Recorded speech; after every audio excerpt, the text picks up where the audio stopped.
আজি বহাগৰ পহিলা দিন অসমীয়া নৱবৰ্ষৰ পহিলা দিনটোত সপৰিয়ালে এনি ভাৰত 24ৰ মুখ্য পৰিচালন সঞ্চালক দুলাল বৰাই মহাপুৰুষজনৰ জন্মস্থান ব্ৰতদবা দৰ্শন কৰে।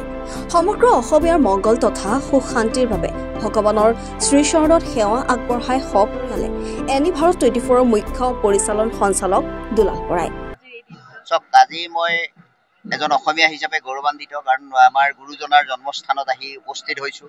ইয়াত মই নথৈ আনন্দিত হৈছোঁ, কাৰণ ৰাইজৰ সমাগম দেখা পাইছোঁ। দ্বিতীয় কথা হ'ল, ইয়াৰ জৰিয়তে আমি এনি ভাৰত 24ৰ তৰফৰ পৰা সকলো অসমবাসীকে আন্তৰিক অভিনন্দন জ্ঞাপন কৰিছোঁ, যাতে অসমবাসীয়ে গোটেই বহাগৰ মাহটো ভালদৰে বিহু উদযাপন কৰিব পাৰে। লগতে অসমবাসীৰ সকলো অপায় অমংগল দূৰ হওক, যাতে আগন্তুক বৰ্ষটো অসমীয়া নৱবৰ্ষটো ধুনীয়াকৈ পাৰ হয়। ধন্যবাদ মই জ্ঞাপন কৰিছোঁ আৰু অসমৰ ৰাইজৰ ওচৰত সেৱা যাচিছোঁ।